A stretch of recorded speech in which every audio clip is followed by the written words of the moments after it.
Hi, Dan. I was wondering if you're going to go first. Hello, everybody. I'm here with Jean Bawden.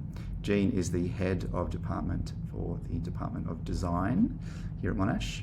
Jean, thank you for being here today. No worries, thanks, Dion, for the invitation. Well, I thought Jean would be ideal for us to discuss in the context of our unit about design practice and how the practice has various kind of emerging qualities that are coming out both in research, in universities, but also in industry. So Jean's going to share with us today about his work with XYX Lab, which is a design practice research lab at Monash in the design department. But first I'll let Jean just introduce himself briefly. So Jean, what did you study and how did you sort of end up, I mean, it's going to be hard to do this really quickly, in XYX Lab? Yeah, that's quite a journey. But I studied essentially graphic design, so now communication design, but I studied graphic design. I became an editorial designer for about 10 years before I joined Monash University to work my way through, a system, the tertiary education system. And a few years ago, around 2016, I became one of the kind of first members of a group called XYX Lab. It's a new research lab that was devised to work out how design could be deployed to make public spaces or urban spaces safer for women, girls, and LGBTIQ people. Thank you. That's pretty good. I think you've done that before. I have done it a few times. Thanks. That's great. That's a great nutshell. And you guys can I'll provide links to XYX's work, and you can obviously go and look in more detail about how the sort of history of XYX and how XYX was formed. But what we're going to do now is go through this presentation that Jean's prepared and look at how, rather than looking at XYX in a kind of theoretical way or kind of talking about it, we're going to ground this in by looking at the work and how the work communicates the practice, as you guys are doing in your documentation of your practice. From this week onwards, we're looking at practices that are not your practice, but practices that are very close to, in this case, a part of the university's output as a design researchers. I'm going to stop there. This is where it's weird because we're recording, but it's not a Zoom call. I just think, is there anything else I need to, before I'm going to turn the camera off? Is there anything else I should mention? Because I can't do this afterwards because I can't have you there suddenly disappearing out of, it would be pretty weird. It's nice to have faces though, isn't it? Yeah, it's good. I think that's it. Yeah. Okay, so let's get into it. So what we can do is we just close that. We no longer have to worry about looking at ourselves. Mm-hmm. And it's kind of, I guess, I don't know, are you happy to sort of just lead it and present it in the way that you normally would? And I might jump in. Yeah. But the emphasis should be, obviously it's kind of like for the students, I'll be looking at things, how is this a design practice? Yeah. And how I want them to start imagining themselves doing things they maybe aren't quite yet, but they should be now imagining roles as designers where they can take their skills into different contexts. Yeah, sure. Yeah. Okay, thanks, Jean. You could start by walking us through some of this presentation. Cool. I think we need to back it up. There we go. Do we need... you can cut these bits out, right? I can, yeah. Okay, just to essentially start this presentation, one of the things I think is really important to understand is the potential of your role as a designer and what it can actually respond to. So when I graduated from graphic design, essentially the kind of education I had was largely based around how skilled you were as an aesthetic rather than the applied impact of what that aesthetic had. Whereas over the years and over kind of much kind of discussion and experience, worked out that we really need to consider the impact of what our work has in the world. So this is a particular statistic that I kind of often start with, that in Australia 75% of women have experienced leering during their lifetime. So this is one of thousands of stats around women, girls and LGBTIQ experience of living in urban environments. But one of the things that I think is kind of key to these is that these kind of behaviours are actually encouraged by design. So this is an ad from just last year, so 2023, photographed at the glorious Chadstone down the road. But this is a billboard on a bus that's traversing around the city, essentially asking us to leer at a particular kind of bodily part, with the copyline of ripe for the picking. So it's even suggesting that there's touch involved in this kind of behaviour and engagement.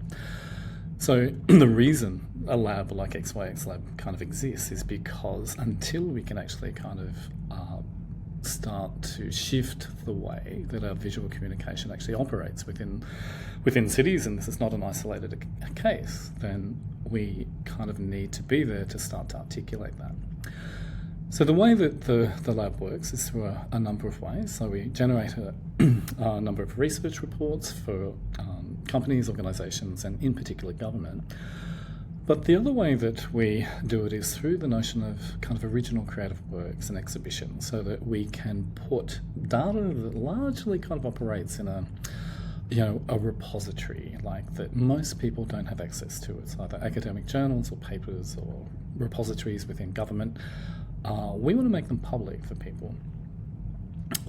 We gather a lot of our data through the notion of co-design and working with community and consultation and collaboration with people who are at the kind of forefront of the challenges that the lab is trying to address.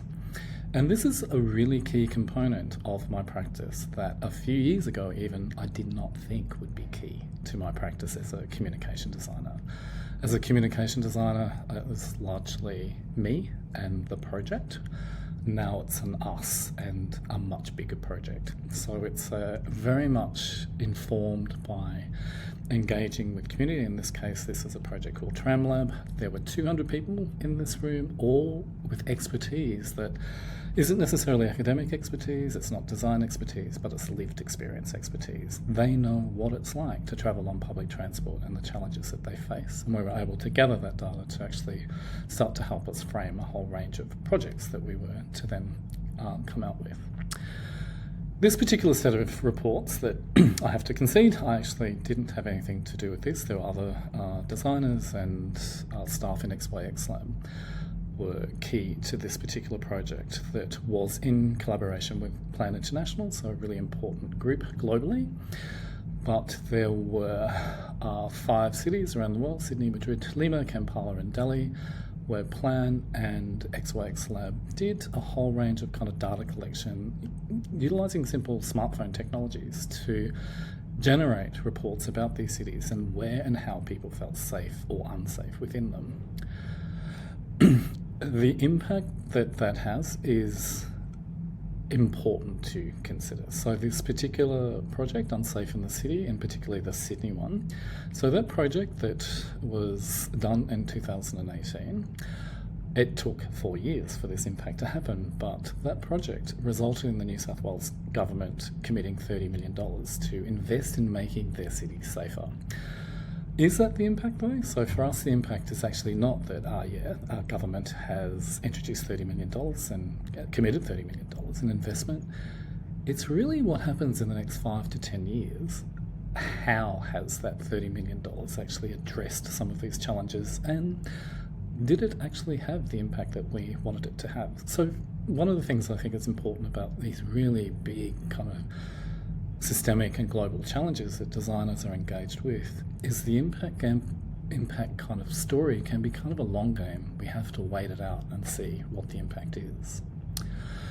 But data is powerful, and the reason why we were able to convince a state government to invest $30 million is we gathered the data, and data wasn't just about the statistics, but about the actual experience that people had. So why did they feel unsafe? So there's qualitative data as well as quantitative data that was coming together. This is a project that we did in Sydney and Fremantle. It's called Hypersex City. Originally we had grand plans for it, being staged overseas, in particular in Venice, and then 2020 hit, and we all know what happened there. So it got repositioned to Sydney, and even within the country had to completely install this exhibition remotely, with us being walked around the exhibition space on an iPad. So Hypersex City was bringing together the last 3 to 4 years of data that the lab had actually been gathering and engaging with, and trying to put it into a public way of engagement, a public way of understanding the impact of essentially sexual harassment and unsafety in cities in a visual way, in an enticing way, in a graphic way, in very much, or in some ways, old school graphic design way. That's typography and symbols and language that is developed visually. So the intention being that people would be drawn into the graphic through the aesthetic, but then immersed in the statistics, which are quite challenging. And not just kind of immersed in the statistics, but also realise they're represented in the statistics. They're not just visually kind of seeing it. They're not just a viewer, an audience, but they're actually participants in cities where these challenges occur. Lots of things were sort of kind of really carefully considered. So the Hypersex City is based on a wallpaper design by the Australian designer Florence Broadhurst, who it's called Turnabouts is the actual pattern. And the reason we included her is because she herself was a victim of the city. She was murdered in 1977, suspectedly by what was called the Sydney Granny Killer.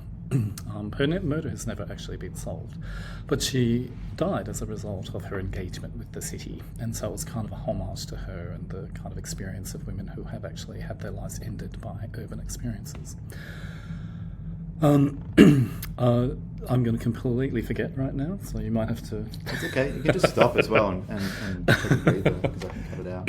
So far you have, it's been sort of flawless, like you haven't stopped, which I wasn't expecting. But it's brilliant though, it's fantastic. This is the students I think would be really interested in this. Yeah, cool. I'm not jumping in because I don't think it's sort of like that. No, that's presentation. Fine. That's okay. At the end though, I think I might ask you things like, you've had interns, we do have interns. Mm-hmm. What sort of qualities would you look for when you're, but Yeah, it might come we to can that get once to you that, finish. yeah. Yeah. Oh, good God, I've remembered now. The other important consideration with this particular project, and actually most projects that we do within XYX Lab, is ensuring there's kind of that female representation through every aspect. So even the typography, the details, so you can see all the actual data and the text underneath it is in New Rail alphabet, which is designed by Margaret Calvert in the 1960s, specifically for the public transport systems of the UK, and public transport systems and networks being actually one of the spaces globally where most sexual harassment actually occurs. So this is what it looked like when it was kind of engaged, and you can see these balls and dots on the floor at certain points of the exhibition. It wrapped around the entire gallery space, which is Tin Sheds Gallery at the University of Sydney in New South Wales. And this is the relevance of the dots and the balls. So this is one particular stat relevant to Sydney, which is 12% of women who've had a terrible experience at a particular place within Sydney will not ever return to it. They will go out of their way to avoid that space, even if it means that it takes longer to get to work, takes longer to get to home, their friend's house, wherever. They will simply avoid it. So there are 12 dots on the grid of 100 spots on the floor, so it was 12% of the grid on the floor. So everything was about immersing people in the statistics that we were responding to. We also had a range of video as well, so communication design isn't just about this kind of flat, and it was quite deliberately flat. There were only 2 colours that were chosen. There were very carefully chosen colours, so it's that kind of warning orange colour, and the black of the kind of the statistic being really kind of blunt and to the point. But we had these videos as well that did ask people, did they feel safe, and that in some cases that only 50% of the time women are feeling safe. And so we kind of constructed a whole range of videos that were a part of the notion of the immersive experience, so they could go into a different area of the exhibition to undertake that. So communication design, I love the fact that communication design broaches a whole range of different media, and we can tap into it and intersect it all the time. That, you know, print connects with digital, connects with video, connects with animation, connects with spatial experiences. So it's a really, I guess, diverse discipline in the way that it operates. It's also important that people were able to take content away so that they could be immersed in it and then take things away. So there's a catalogue that people were able to read up on the project, but also this series of cards that you can see represented on the right-hand side of the screen. So people could take their own data set home and reconstruct a data wall if they wanted to. So these kind of square cards that people could lock together. One side said XYX Lab, on the other side was a miniature version of the actual exhibition. We also, because we were remote at this stage, we were only allowed to travel to Sydney once in this entire experience. We had to travel up and travel back on the same day. We were able to do one workshop, but we were also able to ask others who were in Sydney to operationalise the space and to activate the space. So that's a parlour and an extraordinary group of people, women in particular, who are looking at the absolutely essential place of women and female driving forces within the architectural kind of space, urban space. They undertook a presentation within the Hypersex City exhibition, and on the just the smaller images on the right hand side, that's us actually remotely zooming into the opening of the exhibition. We were literally people on a screen, but eventually we were able to get there and undertake a workshop with students from the university. And that for us was a really pivotal moment because we got to reconstruct the exhibition elsewhere, which is in Fremantle as part of the Fremantle Design Festival the following year. When we were in Sydney, very quiet during the entire workshop, but at the end, a young architectural student came up to us and asked us quite bluntly, why was our exhibition in this space, this arguably safe space, a white box gallery that was deeply unthreatening. He was suggesting that this data needed to be exteriorised. We also dealt with the critique that we had, is that we had these kind of vinyl wallpapers actually put onto the wall that had no afterlife. So they were literally just peeled down after the exhibition was finished and thrown out. They can't be recycled. So when we redid the project for the Fremantle Design Festival, we remade the artwork on building mesh, so hoarding mesh, so that when this exhibition did come down, we'd organised with one of the developers in Western Australia, and there are plenty of developers in Western Australia, to repurpose this data onto their building sites. So sections of this data went onto the building sites, and as a site of actual harassment was there's this sort of perfect alignment to our data going to a site that made sense. We also looked at data that was specific to place. So like we did the 12% in Sydney, this was 18% in Fremantle. And you can see there that it says that reports of sexual assault had increased by 18% in Fremantle in the last year. There were those within Fremantle who thought that was a devastating statistic, that we shouldn't be utilising that. But the reality is, that's a great statistic. So much reporting does not happen. In fact, almost 90% actually, it's 87% of women do not report sexual harassment in Australia, or the occurrence of, even understanding what sexual harassment is. They fear that nothing will happen, that there will be retribution, or that simply they don't understand, the point at which it becomes sexual harassment. So the notion that something has improved by 18% is great, that there's 18% more people recognising what sexual harassment is and actually reporting it. But a part of this, which was responding to the young critique in Sydney that our work wasn't being seen outside, we also created a series of bill posters. This is them very curated into the exhibition space, but this is where they were. So we had them pasted into environments within the city of Perth and Fremantle that are arguably sketchy.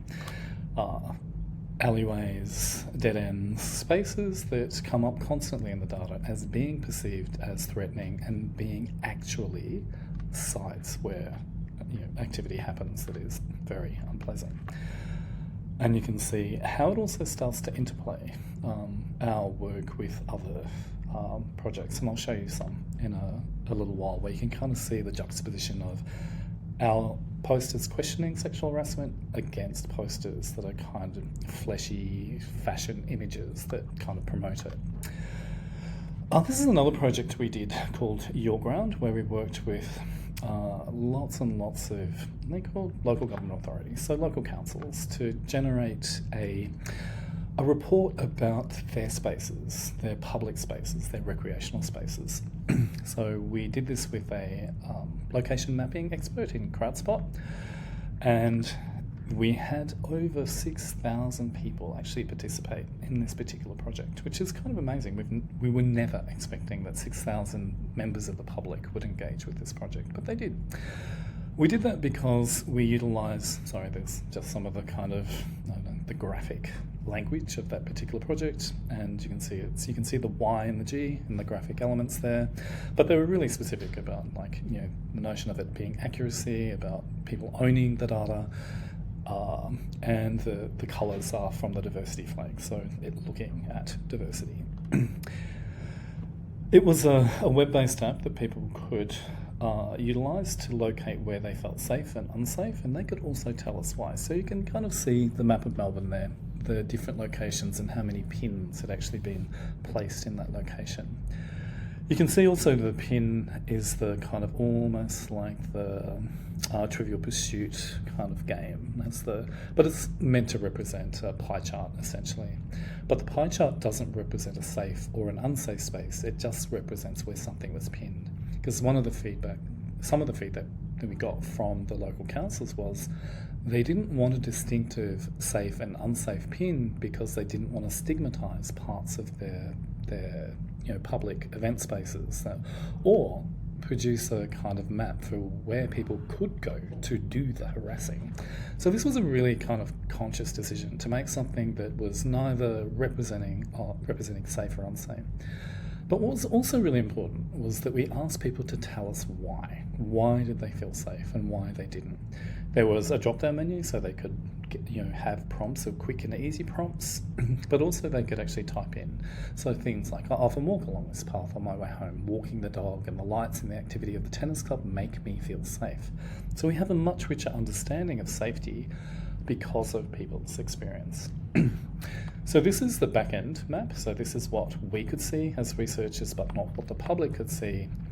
And you won't be surprised if I tell you that the green spots are the safe spots, and the pink and reddish coloured ones are the unsafe spots. And the tones represent the number of people who have pinned the safe or unsafe there. So there are a lot more people who are prepared to nominate unsafe spaces and why they felt unsafe. We got 6,000 people to participate because we did a full kind of promotional campaign. So bill posters, we had posters that the local government pasted around for us. We had all of the data translated to the 7 dominant languages within the local government areas. And we also got people to promote for us on social media. Social media was a hugely important kind of element of why this project succeeded, including having ambassadors who did kind of TikToks and Instagram posts for us. In this case, Darcy, I can't remember Darcy's last name, but she is a very famous AFLW player, and she was the face that endorsed our project. And once Darcy did her endorsement, the participation in the project actually escalated. Eventually we were to create a publication, so really traditional publication design that was given to each of the government organisations that participated, with the data there that showed them what was important about this particular collection of data was we were able to tell them where their publics felt unsafe, but then gave them the kind of exemplar spaces. What were the spaces where people did feel safe? It may not have even been in their own kind of space, but it could be next in an adjoining kind of council. But they had exemplars where they could go and kind of understand what made that space feel safe, but what were the behaviours and experiences that people had. And things like actually just walking dogs. People feel safer walking the dog. They felt safer when they could see ahead, like if there wasn't a hedge or something in the way, and they could kind of clearly see the beginning and the end of their journey. So all of those things were really important considerations. That project then led us to Keep Running, which was an exhibition at the Australian Centre for Contemporary Art, so ACCA, and we were invited into this. So we were curated into this project called Who's Afraid of Public Space. That was the thematic for the entire exhibition. So we took data from the Your Gram project, all that kind of qualitative data, the things that people said, and we generated this Keep Running project. And it comes from this person responding to, it was a particular underpass, and how if you felt unsafe there, the only option you had to do was to run and keep running. And for us, that was a really kind of poignant kind of, summary of lots of the projects is how do most people engage? Is it's just the activity of leaving the space. But Keep Running was made up of essentially the really basics of data reproduction, of data presentation through bar charts and pie charts. And so we combined them all together you can see on the Keep Running thing there's bar charts and pie charts that make up the typography. So it was the type made up of data itself. There's a whole range of public campaigns that were pasted up around the city. And ACCA deliberately asked us to activate the exhibition outside of the gallery space. So they wanted us to do these kinds of projects. So these ones here, you can see, starting from the right hand and going back to the left, but go a little faster, someone's personal response to how they felt in public space. The pack could turn, which was someone who experienced walking through a cluster, essentially of men, and that's how she felt. And the last one, that you can see ahead, this kind of positive thing that we can see ahead to a positive future, but that's the way she felt safe, was by being able to see what was ahead of her, that she could see the beginning and the end of her journey. We also pulled out specific pieces of data, like 87%, 50%, 25%, that were relevant to particular bits of data. So 50%, for example, we used a lot in terms of that's 50% of Australian women feel unsafe on their own after dark. The 87% is the number of people who don't report the experience of sexual harassment. And 25% is people who have been threatened after kind of rejecting the advances of a stranger. This is some of it in situ, so they were pasted up around the suburban areas of Melbourne, urban areas of Melbourne. And I kind of like the quality they assume. The gloss of the gallery kind of perfect print gets completely removed. There is a QR code on these, and this is one of the things that I learned, because QR codes had become big during COVID. But with this particular exercise, if the people who were pasted up a wrinkle in the QR code, it no longer worked. So that was that's something to consider. This is one where you can see all three of the Keep Running, the pack could turn, and you can see a head pasted actually over the top of a sports bra ad, so that there becomes a kind of conversation between our work and the surrounding posters and campaigns. So it would often be seen against kind of fashion ads and alcohol ads, and there's kind of a dialogue that actually starts to happen between our work and theirs. So, what does our work mean in the context of being seen against sexualized images, or images of promoting the use of alcohol, which is actually one of the principal kind of causes of why, in particular, domestic violence, but other violence also occurs. We also took out this site. If you know of this site, it's near the corner of Grey Street and Fitzroy Street in St Kilda. This site occurred on our map constantly as a place where women felt terribly unsafe after dark. So it was like the perfect spot to promote the more than 50% of women feel unsafe after dark. But the other space where people felt this too was in public car parks and public car parks near train stations. So we took out advertising space in those as well.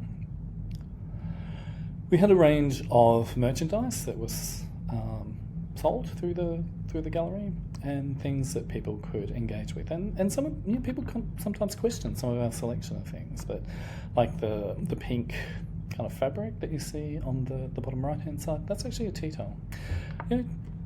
Traditionally a domestic tool that is traditionally associated with women in kitchens and so forth, but the reason we did it is the notion of the conversation starter. We needed these things that people could take home and engage with, and if it is a conversation in the kitchen, what does keep running mean? What's it referencing? And then the conversation actually starts from there. So hence the choice of the tea towel. We ran workshops as well with different members of the community as part of Melbourne Design Week in that year. In this case, each group got a different section of the main poster. Each one had a different statistic on it that they then had to represent what the solution might be to that particular challenge.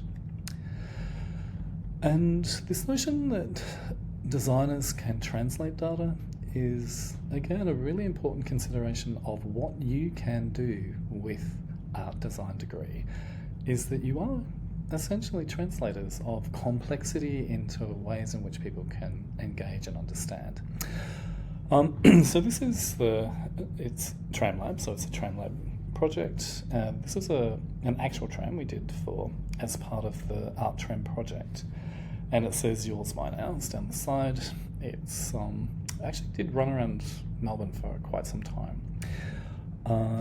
But it's yours, mine, ours, because in reference to the public transport system. It's yours, it's mine, it's actually shared, therefore it's ours. It's made up of all the colours devised from the flags of inclusion, so the LGBTIQA plus flag, the Indigenous flag, and the Torres Strait Islander flag. But these are ultimately, after many different workshops and projects and working with two other universities, La Trobe University and RMIT University, we developed 4 toolkits that people could actually then take away and utilise to look at, in particular, how they made gender-sensitive contributions to public transport. There's one for communication campaigns, one for placemaking, one for how to navigate data, and another for how you do gender-sensitive training. Clearly, the one that I was most involved with was the gender-sensitive communication campaigns. And so there's a whole book that has kind of examples of how you might deploy some of this knowledge. I need water. Sorry, I'll be back. That's okay. That's okay.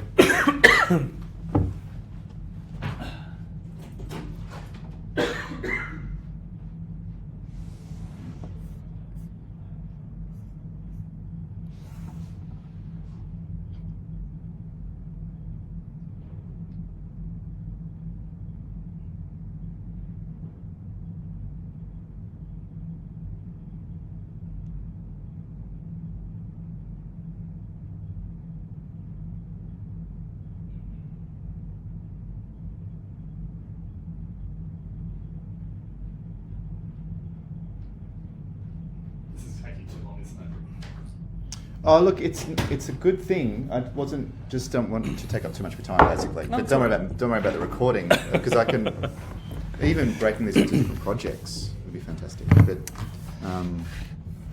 Cool. Is this the last one? Can't remember. Okay. Might be the last one. Can be the last Just one. keep going. Like if you're okay to keep going, I'm okay. then I'm fine to keep going. Yeah. Okay. I might just move on from that actually. Yeah. So the other TramLab toolkits included placemaking. So I forgot to kind of mention from the very beginning that XYX Lab is made up of a whole range of different designers who work together. So communication designers, spatial designers, architects, design theorists as well. So there's a whole range of expertise that kind of comes together through these projects. And you can see also that we were able to utilise the kind of visual campaigns to locate them also in the urban environments to kind of emphasise one book to the other. These ones were like, they're more kind of theoretical, but showing people how to utilise data so that they can actually get the results that they need, but also what's the training that's required for people to genuinely understand, what they need to consider in terms of making projects gender sensitive. There is no such thing as gender neutral, as the idea that there's a neutrality somewhere, that gender and all of its diversity impacts on every decision that we make. So when you hear the term gender neutral toilets, for example, lots of people do not want all gender neutral toilets. They want spaces where they feel safe amongst, particularly women, feel safe amongst the fact that they will only be with women in that space. To get to that point, we did lots of co-design workshops with different members of the community. And the last project that I will talk about is Concerning Cities, which is the project that we launched at Melbourne Design Week in 2023 and then took to Venice as part of a satellite exhibition to the Venice Biennale.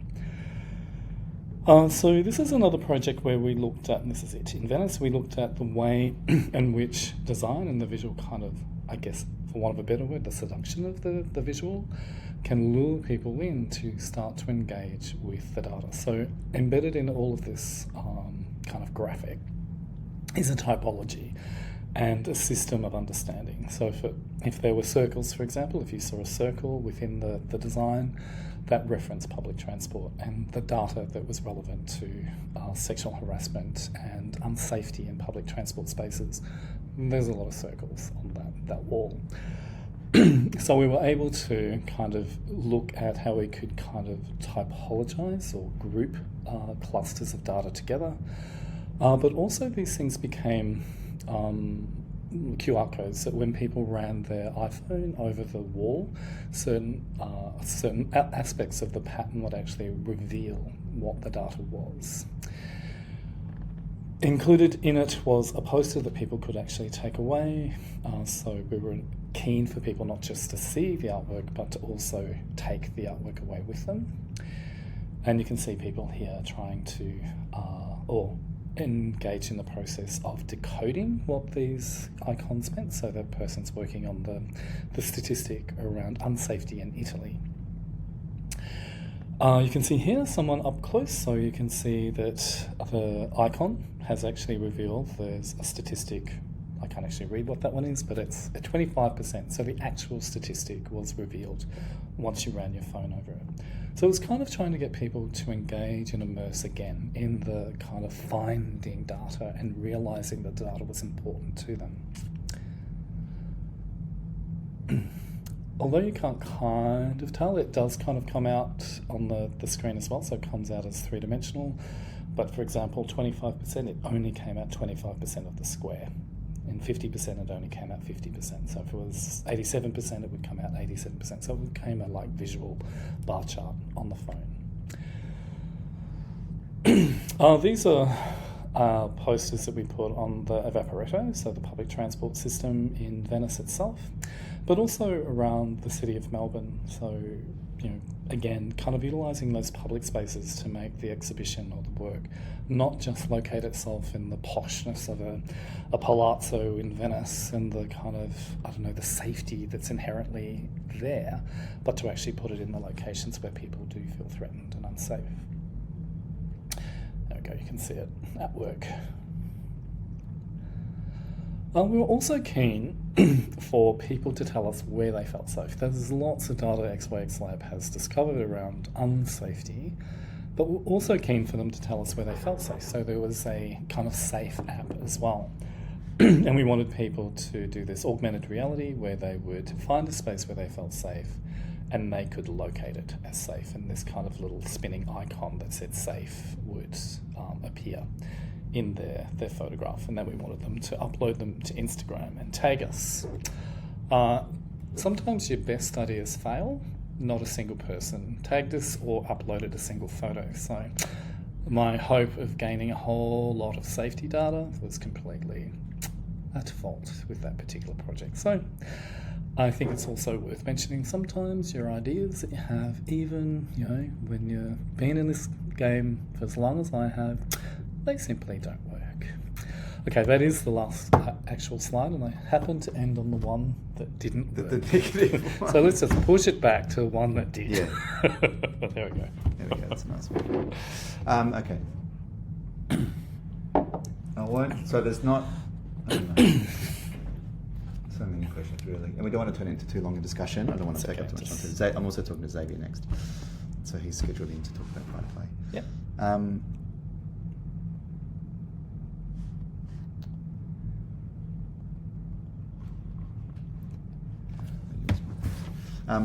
Okay. Thank you, Jean. That was a very comprehensive presentation of XYX's work, and it gives us a really good sense of all the amazing work you guys have done, and how it seems to me that you've been successful in communicating the work that the lab does, and doing it through communication design, like visually presenting it and kind of getting people to engage with it. As you mentioned, it's very much a lab that is interdisciplinary across, spatial designers, communication designers, what did you say, art historian, or yep, and potentially, more sort of collaboration. So that collaboration is really critical. For the students of TDN 3002, what would you say? You guys at XYX have employed interns, or you have interns as part of the lab, and also obviously you employ designers and graduate researchers. What would be some of the sort of graduate, I guess graduate attributes is the word, but the kind of qualities you think perhaps design graduates generally, like broadly across the whole department, perhaps could be bringing into their folio in how they communicate themselves to potential employers? It's a big question, but what do you think? It is a big question. Yeah. And it's also a big answer that goes with that. Sure. Yeah. I think the thing that's really important about what you demonstrate in the work that you've done is the work that you do for purpose. What's its purpose beyond an aesthetic or a drive to make something look a particular way? It must essentially have a purpose beneath it and a value beneath it that warrants its actual reason for being in the world. We can endlessly produce work, but if there's no reason for it to be there, no value that it's contributing, then we're essentially just generating stuff that is not required, surplus to need, and potentially also landfill. It's really about, I guess, through the work that you do, representing to an outside public the purpose and the drive that you have and the values that you hold and embed within the work that you do. Because the work that you do, regardless of how corporate it might be or how much it might be for someone else, you are ultimately represented in the work that you do, and your core values should be represented amongst it too. Thanks, Jean. Thanks for your time. No worries. Thanks, Phil. Bye. Bye. Okay.